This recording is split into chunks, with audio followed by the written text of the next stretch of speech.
ভাই কষ্ট হচ্ছে আপনাদের? দেখেন, যে কথাটা বলতেছিলাম, হাসার কোনো বিষয় না। আমরা মানুষ বড় অদ্ভুত, আমাদের ভাবনা চিন্তা অনেক বেশি যাদের আছে তাদের। এই জন্যই তো পশুর থেকে নিকৃষ্ট আল্লাহ তাআলা বলেন নাই? বলেন তো। হিসাবের কথা বলতেছিলাম, আমি অনেক কষ্টে তার সাথে সাক্ষাৎ করছি। আমার মোবাইলে ছবি টবিও আছে, অনেক এভিডেন্স সে আমাকে দিছে। একটা বিশাল জামাত, ওদেরকে পরিবর্তনের চেষ্টা আমরা করছি। এই পীর আমার সাথে আধা ঘন্টার মতো সে কথা বলছে। যে ছেলেটার সাথে আমি পরিচিত, দেখতে শুনতে অনেক স্মার্ট আপ টু ডেট, এ কি কইরা এরে পীর মানতে পারে, এটাই আমার মাথায় ধরে না। আধা ঘন্টার মাঝে মনে হয় যে কমপক্ষে 15-20টা সিগারেট খাইছে, ফুটটি এত মোটা মোটা কালা, মাথা টাকলা, বুঝছেন? ছবি আছে ফোনে, দেখতে পারতেন। তো মুসলমান হইয়া এরকম পরদভস্ত আছে না, তাদেরকে বুঝানো, তাদেরকে ফেরানো, এটাই তো আমাদের কাজ, আমাদের জিম্মাদারি তো এটাই। আর এইটার মাধ্যমেই তো আমরা আল্লাহ তাআলা মানে পৃথিবীর দুনিয়া এবং আখিরাতের যে বড় অর্জন, রবের সন্তুষ্টি, এটা অর্জন করতে পারবো। যাই হোক, দুইটা জিনিসই তো এখন আমাদের মাঝে সব থেকে বড়, দাওয়া এবং জিহাদ। আল্লাহ তাআলার ঝান্ডাকে উঁচু করার জন্য আমাদের যেটা দরকার, বড় যে জিনিস দুইটা, দাওয়া আর জিহাদ। যেহেতু জিহাদ এখনো পর্যন্ত আমাদের মাঝে এরকম প্লেজ হয়ে ওঠে নাই, আমরা মাঠে কাজ করতে পারতেছি না, কিন্তু প্রস্তুতিও আমাদের মাঝে নাই, যদিও প্রয়োজন ছিল। আর দাওয়া যেটা যেটা ফিলহাল দরকার, এটা থেকেও আমরা অনেক গাফেল, যার কারণে আজকে আমাদের অবস্থা দিন দিন অনেক নিচের দিকে যাচ্ছে। দেখেন, যে কথা বলছিলাম, একটা ধর্ম দাঁড়ায় হচ্ছে বিশ্বাস এবং কাজের মাধ্যমে। অনেক এরকম অনেক ব্যাপার আছে হিন্দু ধর্মে, অনেক বিষয় আছে। আপনি আপনার জ্ঞানের পরিধি বাড়াবেন আস্তে আস্তে মুতাআলার মাধ্যমে। আমি শুধুমাত্র টাকচারটা আপনাদের কাছে বলছি সময়ের সংক্ষিপ্ততার কারণে।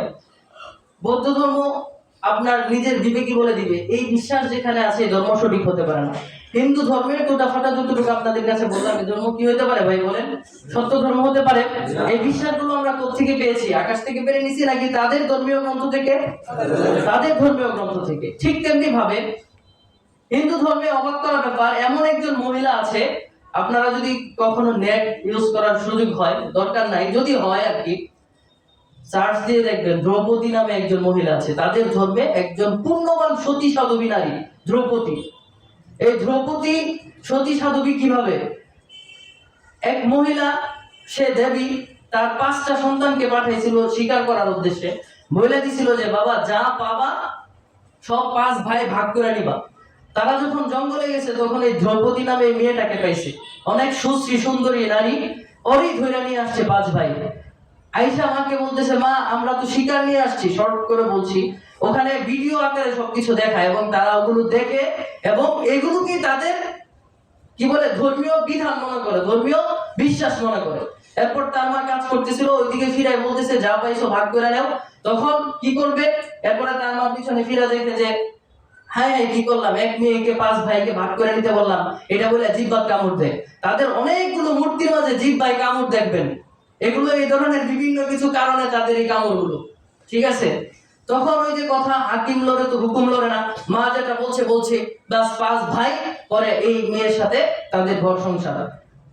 আচ্ছা, এরপরে 5 ভাই যে মেয়েটার সাথে ঘর সংসার করে, এই মেয়েটা কি সতী সাধবী হতে পারে?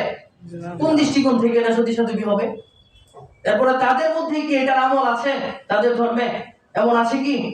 নাই। দেবদেবীরা যেই কাজটা করে, যেটার উপরে তারা বিশ্বাস করে, এই ধর্মটা কি সত্য হইতে পারে? এই মহিলার দ্রৌপদী নাম জপলে নাকি তাদের গুনাহ মাফ হয়, তাদের জপমালার মাধ্যমে দ্রৌপদীর নাম জপে। অদ্ভুত না?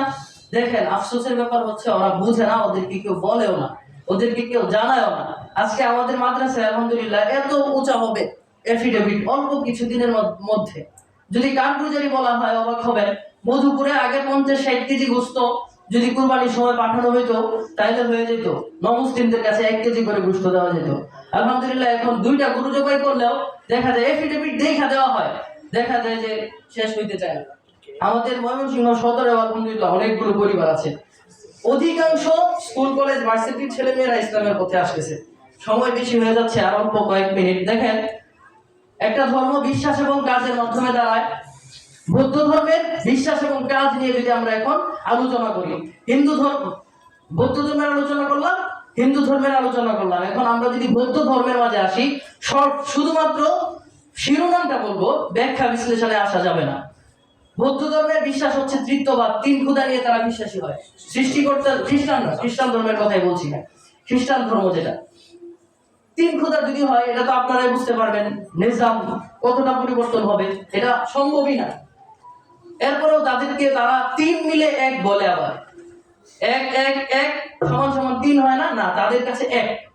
যাই হোক, যদি তাদেরকে বলা যায় ভাই এটা আপনারা একটু বুঝাই দেন আমাদেরকে, তারা বলে এটা হচ্ছে একটা ধর্মের নিগূঢ় রহস্য, এই রহস্য আপনারা বুঝবেন না।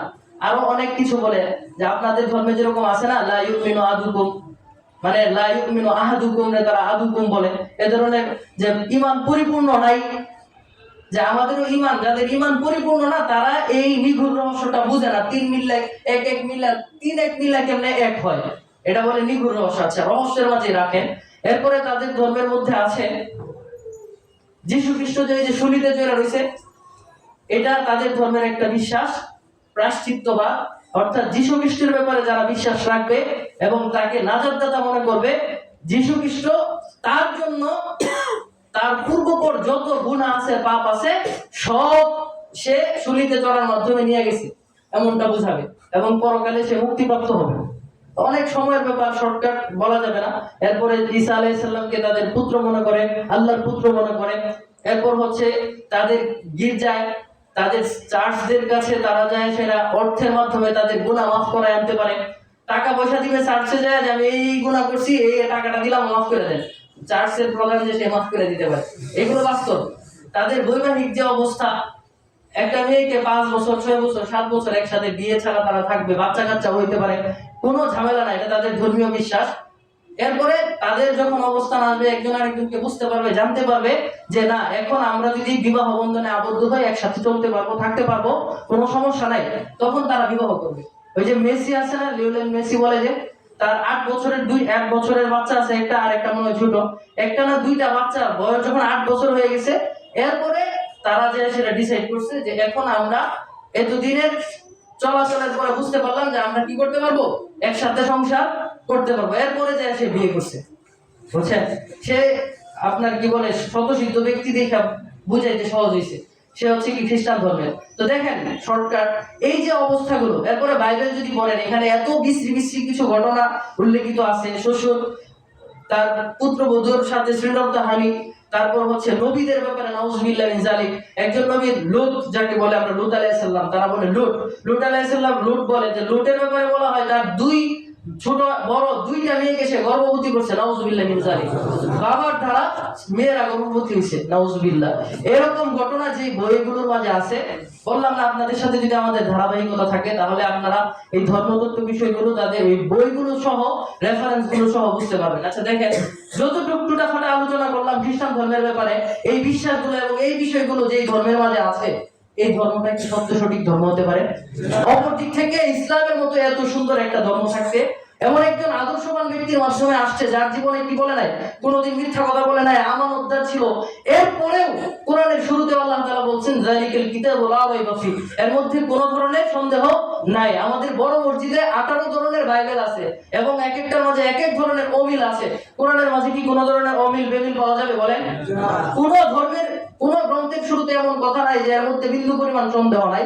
উল্টা আরো লেখা থাকে যে এই ভুল সেই ভুল, বিভিন্ন ধরনের ভুল যদি থাকে আপনারা অনুগ্রহপূর্বক জানাবেন, কৃতজ্ঞ থাকবো। এই শুধুমাত্র কোরআন ছাড়া। এমন একজন ব্যক্তির কাছে আসলো, এরকম স্পষ্ট ভাবে আল্লাহ তাআলা ঘোষণা দিলেন। এরপরেও যদি কারোর বিশ্বাস করতে সমস্যা হয়, আল্লাহ তাআলা বললেন কি বলে, ফাতু বিসূরাতিন মিন মিসলি, এরকম আছে না, যে তাইলে ছোট থেকে ছোটতম একটা সূরা তৈরি করো। এখন তো অনেক পরের কথা, তখন তো ভাষাবিদ ছিল, আরবি ভাষাবিদ যারা ছিল তাদের জন্য তো সম্ভব হয় নাই। তারপরেও কি কেউ কোরআনের ছোট থেকে ছোটতম সূরা তৈরি করতে পারছে বলেন? এই কোরআনের ব্যাপারে আমরা কিসের ভিত্তিতে তাহলে এটাকে অবিশ্বাস করতে পারি এবং সত্য ধর্ম ইসলাম হওয়ার ব্যাপারে আমরা বাধার হতে পারি? এরপরেও যদি কারোর সন্দেহ থাকে, আল্লাহ তাআলা আল্লাহর রাসূলকে শিখিয়ে দিয়েছেন হাতু বুরহানাকুম, তখনকার সময় তাদেরকে আপনি ঘোষণা দিয়ে দেন, কাফের মুশরিক বেঈমান যারা ছিল, যে তোরা তোদের কিতাবাদিগুলো নিয়ে আয়, আমরা আমাদের প্রমাণাদি নিয়ে আসবো, তোমরা তোমাদের প্রমাণাদি নিয়ে আসো, এরপর দেখা হবে কম্পেয়ার করে কোনটা সত্য কোনটা মিথ্যা। এখন যদি আমরা কম্পেয়ার করতে যাই এই জায়গায়, হিন্দুদের এই বেদ, গীতা, পুরাণ, উপনিষদ, খ্রিস্টানদের বাইবেল, এগুলো টিকবে বলেন? টিকবে? পঞ্চারাম হাজিরিন, অনেক কথা হইলো। এগুলো অনেক সময় আমাদের দাওয়াতি কাজের ক্ষেত্রে যারা শিক্ষিত আছে তাদেরকে কিছু কিছু বিষয়, যেহেতু একটা ধর্ম বিশ্বাস এবং কাজের মাধ্যমে দাঁড়ায়, এইগুলো তাদেরকে দেখানোর মাধ্যমে এবং তাদের বই থেকে বের করে দেখানোর মাধ্যমে তারা ইসলামের পথে আসে। আলহামদুলিল্লাহ, এখন যারা ইসলাম গ্রহণ করতেছে সবাই বেশিরভাগ শিক্ষিত সমাজ, ভার্সিটি কলেজের ছেলেরা বেশি ইসলামের পথে আসতেছে।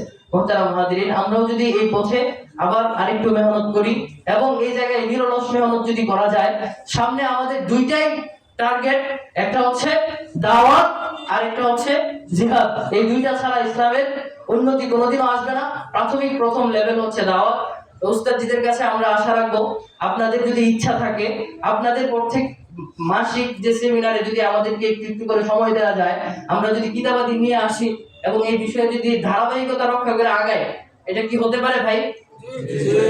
আল্লাহ তাআলা যদি তৌফিক দেন এবং যদি সুযোগ হয়, সামনে ইনশাআল্লাহ আমরা ধারাবাহিকতা রক্ষা করার চেষ্টা করব। ওয়া আখিরু দাওয়ানা আলহামদুলিল্লাহ।